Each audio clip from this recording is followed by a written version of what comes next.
नमस्कार सर्वांना। सर्वप्रथम श्री स्वामी समर्थ। तर माझ्या भक्तजनांना पडणारे प्रश्न तर आहे ना, पहिल्यांदा आणि नव्याने आपण अक्कलकोटला जात असो तर त्या अगोदर आपण बऱ्याच ठिकाणी सर्च करत राहतो की तिथे गेल्यानंतर मुलांना खेळण्यासाठी ग्राउंड असेल का, किंवा तिथे गेल्यानंतर राहण्यासाठी सोय आहे का, त्याचसोबत जेवणाची काय सुविधा आहे, दर्शनासाठी जाण्याच्या अगोदर आपल्याला अंघोळ वगैरे करायची असते तर मग या सगळ्या सोयी सुविधा तिथे गेल्यानंतर आहेत का, तर आपण बघत असतो आणि हेच प्रश्न माझ्या भक्तजनांना सुद्धा आहेत। तर त्याच प्रश्नांचं उत्तर मी आजच्या ह्या व्हिडिओमध्ये तुम्हाला सविस्तर सांगण्याचा आणि दाखवण्याचा प्रयत्न केला। सो आजचा व्हिडिओ जो आहे ते कंटिन्यू बघा। मुलांना खेळण्यासाठी प्रशस्त ग्राउंडही आहे, त्याचसोबत तिथे आपण रूम जी बुक करतो तर तिथली सिस्टम थोडीशी वेगळी। आपण रूम जी आहे ती ऑनलाईन बुक केली तर मिळेल, परंतु डायरेक्ट गेलं तर हॉलमध्ये एक 30 ते 35 लोक आहेत। आणि या अगोदरच्या व्हिडिओमध्ये सुद्धा मी सांगितलंय, गोलू शांत बस। तर चला मी तुम्हाला दाखवते ते कसं आहे। तर चला। तर आहे ना, आम्ही दर्शन घेऊन आलो आणि त्यानंतर अन्नछत्रामध्ये प्रसादही घेतला आणि बघा आता आम्ही निघालोय आमच्या हॉलच्या दिशेने। तर म्हणजे जिकडे आम्ही रूम बुक केली आहे तर त्या दिशेने निघालोय।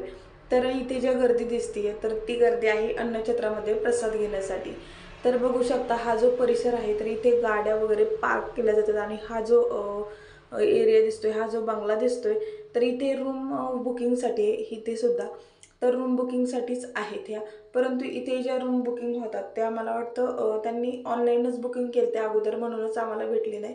आणि तशी सिस्टम आहे 2000 अगदी 200 रुपयापासून ते 2800 रुपयापर्यंत इथे AC रूम वगैरे अवेलेबल आहेत। तर इथे बघा गादी आणि उशी आहे आणि अंथरूण पांघरूण असं आहे। तर आहे ना, इथे बघा अशा 2 रूम आहेत, एक आरसा आहे आणि त्याला पडदा लावला आहे म्हणजे जेणेकरून आपण कपडे वगैरे चेंज करू शकतो। एक लेडीजसाठी आहे आणि दुसरा म्हणजे जेंट्ससाठी। तर आतमध्ये गेल्यानंतर 3 वॉशरूम आहेत आणि 3 टॉयलेट आहेत आणि एक ड्रेसिंग आहे, असे सिस्टम आहे।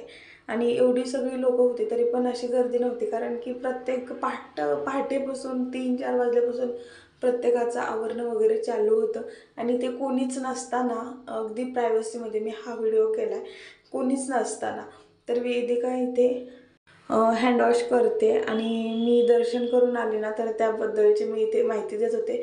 आणि दर्शनाचा जो संपूर्ण व्हिडिओ आहे तो चॅनेलवरती मी कालच अपलोड केला आहे। सो तुम्ही चॅनेलला एकदा नक्की विजिट करा। आणि वेदिकाला मी विचारत होते की इथलं लोकेशन कसं आहे, तर आहे ना आपल्याला इथलं गार्डन बघायचं आहे जेणेकरून आपली जी लहान मुलं आहेत ती कशी खेळतील, किंवा आपण त्यांना घेऊन कसं खेळू शकतो। बरंच काही इथे देखावा बघण्यासारखा आहे। शिवाजी महाराजांची हिस्ट्रीसुद्धा आहे, त्यांचे फ्रेम लावलेत आणि खाली इसवी सन अगदी सगळं एकदम सुटसुटीत लिहिले, इंग्लिश, मराठी अँड हिंदी तिन्ही लँग्वेजमध्ये। तर त्याचाही व्हिडिओ नक्कीच मी बनवेल, परंतु त्याचा पूर्ण असा व्हिडिओ नसणार आहे, थोडासा असणार आहे। तर आहे ना, आमचं छानपैकी दर्शन झालं आणि बघा हॉलवरती आलोय तिथं तर इथे एकूण 35 ते 40 इतकी लोक होती आणि आपापल्या गादीच्या शेजारी एक पेटी आणि त्या पेटीमध्ये आपलं सगळं साहित्य बसल, अगदी 2-3 बॅग असतील त्याही बसतील एवढे मोठ्या पेटे होती। तर बघू शकता इथे अन्नछत्रामधील थोडासा एरिया तुम्ही बघू शकता, म्हणजे खरंच खूप मोठा स्पेस आहे हा, परंतु माझ्या ह्या छोट्याशा कॅमेऱ्याने थोडासा बोलून गेला। तर आहे ना, बघू शकता सगळेजण छान प्रसाद ग्रहण करण्यासाठी तर इथे वेदिका आहे, तिच्या बाजूलाच मी आहे। तर आहे ना, चला ग्राउंडकडे नेते। तर आहे ना, हा जो लोकेशन आहे अगदी आपण जिथे रूम बुक केली अगदी त्याच्या समोरच, अगदी त्या परिसरातच हे जे गार्डन आहे ते आहे। खरंच खूप छान आहे, एकदम हिरवंगार खाली आणि बसण्यासाठी सुद्धा छान आहे। तर आहे ना, जेव्हा आपण हॉलकडे जातो तर आहे ना, तिथे भरपूर असे हॉल आहेत, रूम आहेत भरपूर मोठमोठे आणि त्यालाच आपण हॉल म्हणतो। तर एका हॉलमध्ये 35 ते 40 जण आहेत, तर असे किमान 17-18 हॉल आहेत। तर आहे ना, तिथे जाण्याच्या अगोदर इथे स्वामींचं छानपैकी दर्शन मिळतं आपल्याला, तर सगळ्यात खालीच आहे हे।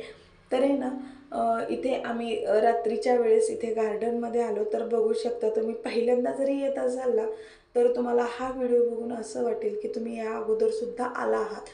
तर बघा, मस्त हे गार्डन आहे. गार्डनच्या परिसरात सगळे भक्तजन बसलेत, कुणी रेस्ट करतायत, कुणी बसलेत आणि कुणी आपल्या मुलांना खेळण्यासाठी खाली गार्डनमध्ये सोडलंय. आणि इथे जे पाणी पडलेलं दिसतंय, वेगवेगळ्या लाईट लावणे, मस्त शॉवर पडतोय आणि हे बघा, खरंच खूप भारी वाटलं. जेवढं देवदर्शन छान झालं तेवढ्याच पद्धतीने येथील जो निसर्ग सांभाळून ठेवले येथील भक्तजनांनी, ते खरंच खूप छान आहे. आणि भक्त निवास तर खरंच खूप छान आहे, राहण्यासाठी खूप छान आणि उत्तम सोय आहे. प्रत्येकी एक गादीसाठी 200 रुपये इतके आणि परवडलं ते आम्हाला सुद्धा. तुम्हीही नक्कीच करू शकता. बुकिंग लवकर केलं म्हणजे लवकर रूम मिळते, नाहीतर मग आपल्या सोयीसाठी सर्वात कमी खर्चासाठी आपल्याला गादीच परवडेल. तर बघू शकता, रात्रीचा निसर्गरम्य वातावरण जे आहे, दिवाळी आहे अर्थातच, लायटिंग वगैरे सगळीकडे लावल्या गेल्यात आणि इथेही तेच चालू आहे. तर स्वामींचं तुम्हाला दर्शन झालंच असेल. आणि आजचा जो परिसर आहे हा अक्कलकोटमधील सगळ्यात मला बेस्ट असा वाटला आणि खरंच खूप भारी वाटते. जास्तीत जास्त संख्येने आपले स्वामी भक्त जे आहेत ते वेगाने वाढत आहेत आणि वाढत चालला आहेत. तर खरंच खूप भारी वाटते. तर मी तर किती लांबून आले आणि बघा, इथे माझी मुलं जी आहेत ती खेळतात आणि मी बसली होती इथे साईडलाच. तर अशा चेअर वगैरे आहेत बसण्यासाठी, तर मुलं छानपैकी खेळतात आणि इतर मुलांसोबत त्यांची लगेच मैत्रीसुद्धा झाली. बघूनच भारी वाटते. वेदिका एक त्यांचे पप्पा त्यांच्या मागं पडतात, असं यांचं चाललं होतं.